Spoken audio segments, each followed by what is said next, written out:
Tu connais ce moment où ton cerveau refuse de se taire. Tu refais la scène, la phrase. Tu analyses chaque détail comme si, quelque part, la vérité s'y cachait. Tu crois réfléchir. En réalité, tu tournes en rond dans ta propre peur. On appelle ça penser trop. C'est presque valorisé aujourd'hui. On dit que c'est le signe d'une personne profonde, lucide, consciente d'elle-même.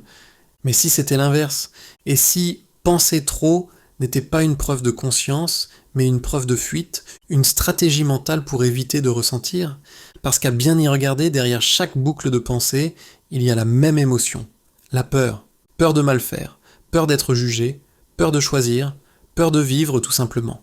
Et c'est ça le piège. On croit qu'en pensant plus, on va maîtriser la vie, alors qu'en réalité, on ne fait que la retarder. L'overthinking est une manière élégante d'éviter le vertige du présent. On croit préparer, anticiper, analyser. Mais ce qu'on fait vraiment, c'est construire des murs mentaux autour de ce qu'on ne veut pas affronter. C'est une tentative de contrôle maquillée en intelligence. On se dit, si je comprends tout, alors je souffrirai moins. Mais la vie ne fonctionne pas comme un problème de maths. Elle n'attend pas que tu aies tout compris pour avancer. Elle se déroule, que tu sois prêt ou non. Le paradoxe, c'est qu'on pense pour se rassurer, mais plus on pense, plus on alimente la peur. Chaque hypothèse devient un nouveau scénario catastrophique. Chaque souvenir devient une preuve contre soi-même. Et à force, on s'épuise à courir après la certitude dans un monde qui, par nature, n'en offre aucune. Tu veux un exemple simple ? Quand tu te demandes sans fin si tu devrais envoyer ce message, changer d'études, quitter ton job ou avouer quelque chose à quelqu'un, tu n'attends pas la bonne réponse, tu attends la disparition de la peur. Mais cette disparition ne vient jamais, parce que la peur ne se résout pas dans la tête, elle se traverse dans l'action. C'est là que beaucoup se trompent. Ils cherchent la paix mentale avant de bouger, alors que c'est en bougeant que la paix mentale arrive. Tu ne peux pas raisonner ton chemin hors de la peur. Tu peux seulement avancer à travers elle. L'overthinking est donc une illusion de maîtrise, un mécanisme de défense sophistiqué, appris tôt. Quand quelque chose nous dépasse, on cherche à le comprendre pour ne plus le sentir. C'est une anesthésie intellectuelle. Mais le corps, lui, n'est pas dupe. Il t'envoie des signaux, tension dans la poitrine, insomnie, épuisement diffus.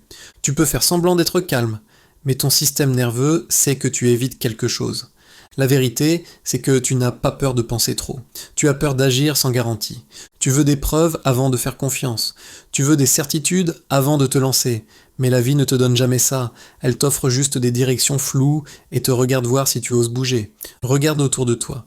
La plupart des gens ne sont pas paralysés parce qu'ils manquent d'informations. Ils sont paralysés parce qu'ils veulent éliminer la peur avant de commencer. Or, cette peur est le ticket d'entrée de toute expérience vivante. Tu veux aimer ? Tu auras peur de souffrir. Tu veux créer ? Tu auras peur d'échouer. Tu veux changer ? Tu auras peur de perdre ce que tu connais. C'est normal.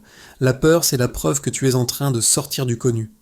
Le problème, c'est qu'on a appris à la craindre alors qu'elle n'est qu'un signal d'expansion. Pensez trop. C'est donc refuser cette expansion. C'est rester au chaud, dans le mental, plutôt que d'aller voir dehors. Imagine un plongeur au bord d'une falaise.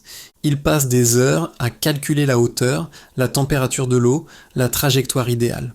Pendant ce temps, d'autres ont sauté, nagé, ri, remonté, sauté encore. Lui, il est encore là, paralysé par la logique. C'est ça l'overthinking.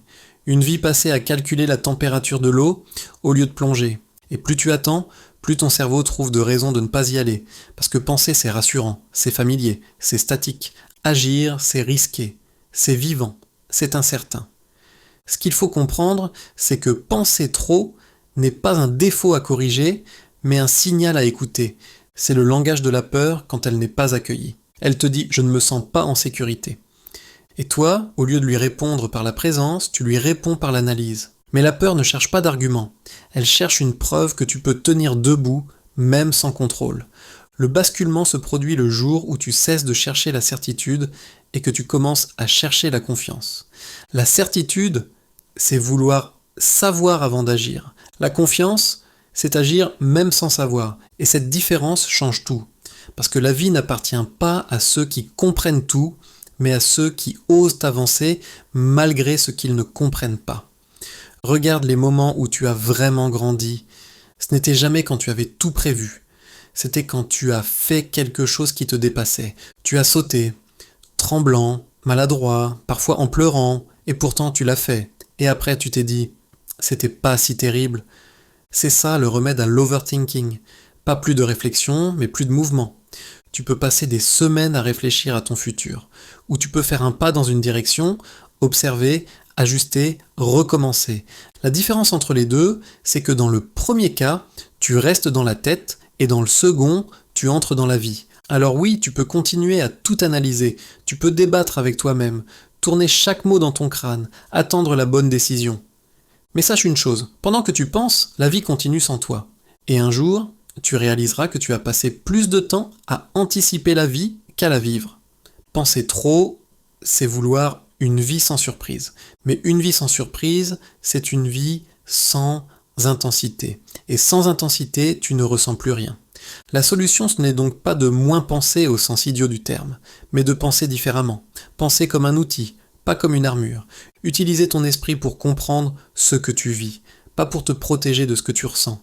Et quand tu sens la peur revenir, parce qu'elle reviendra, ne la combats pas avec des théories. Respire, observe, fais le prochain petit pas. C'est la seule méthode fiable, revenir au concret, à l'action minuscule mais réelle. Tu n'as pas besoin de dompter ta tête. Tu as juste besoin de cesser de la prendre pour un bouclier. Elle n'est pas là pour te protéger de la vie, mais pour t'aider à la traverser.